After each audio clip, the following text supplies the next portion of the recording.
Hey everybody, welcome back. My name is Heather and I'm a children's specialist with the St. Paul Public Library, and I'm very excited to share with you the books that I've been reading this week. Both are wonderful middle grade reads. The first story I'll share, I would say, would most appeal to fourth grade and up. The second story, more fifth grade and up. And please remember you can go on our website, sppl.org, to find print and ebook versions. So without further ado, let's start the talks. Many of us have been staying home over the last several weeks following the shelter-in-place order, hopefully staying safe, staying healthy. But being inside so much has kind of made me think, how much do we really know about the people we live with, the people that we call family? Now might be the perfect time to ask some of those burning questions like, what's your favorite waffle topping? Or what's the farthest you've ever traveled? Or maybe you even want to go deeper and ask if there's any family secrets.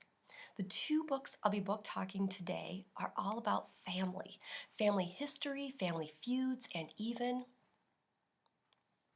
family secrets. Some Places More Than Others by Renee Watson. How much do you know about your family, about your family's past history?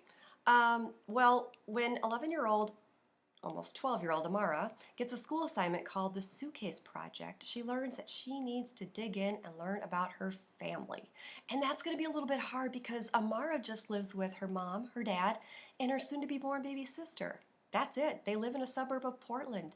The rest of the family lives in New York City, in Harlem to be exact. Well, Amara's one birthday wish is to be able to fly out to Harlem to meet her family she's only ever talked to on the telephone. And what an opportunity this would be to record stories, to take photos, mementos for this suitcase project. Oh, and it'd also be a great opportunity to solve the family mystery. You see, nearly 12 years ago when Amara was born, on that very day her grandma Grace died. And on that exact day, her dad and her grandpa Earl stopped speaking. Why? She gets her wish. They fly out to New York. She meets her grandpa, her aunt, her two very sophisticated older teen cousins. And wow, Harlem is such a new experience for Amara. New sights, new sounds, new tastes, new everything. It's a little bit overwhelming, but she connects to her past. She sees the famous Apollo Theater. She sees statues of Harriet Tubman. Really, it's really her connecting to her family's past. But while this is happening, the tension between her dad and her grandpa is growing more and more each day. This is a very quiet and very moving book about family, a journey in discovering Amara's past, her family's past, about the people, places, and events that have shaped her. And the very best thing is that you can do the Suitcase Project. Learn about your family. The writer has included lists, prompts, interview questions at the back of the book. So remember, everything and everyone has a story. What's yours? Do you know what ghosts are? They're secrets haunting the memories of the living. So long as we carry their secrets, they refuse to leave. They wait. This is Otherwood by Pete Hautman, and those are the words spoken to our main character, Stewie, by his grandpa, Zach. Grandpa Zach loves to tell stories about the past, especially about Stewie's great-grandfather, Ford, a famous bootlegger from the 1930s, a man who walked into the woods at night with one of his enemies and was never seen again. Now, when the story opens, Grandpa Zach has died, and it's just Stewie and his mom living in a big house right by those woods.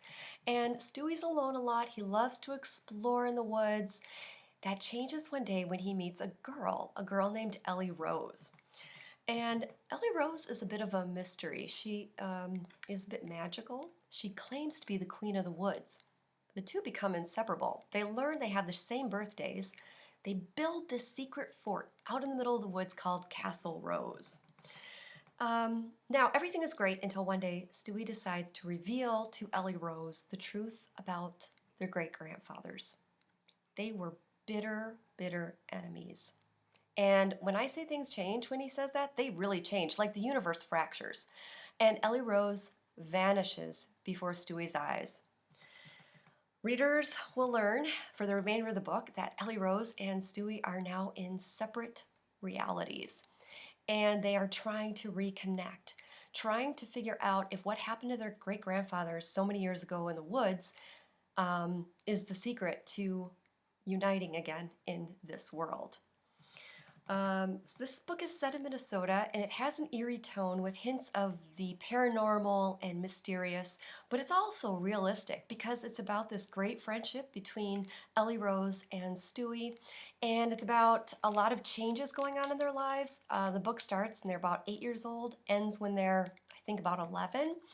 So a lot of growing up happens between those ages. It's also a story about family secrets and mysterious disappearances, old feuds, and two kids living in parallel universes. There's a lot to love about this story. I hope you'll pick it up. It's called Otherwood by Pete Hautman. Thank you so much for listening this week. I hope that you enjoyed these talks, and I will be back next week with a couple more books. And now it's your time. What have you been reading? Or what story have you been listening to? Share it with someone. Let them know. Until next time, everybody, keep reading. Oh, and do remember you can find these books in the St. Paul Public Library. And have a great one.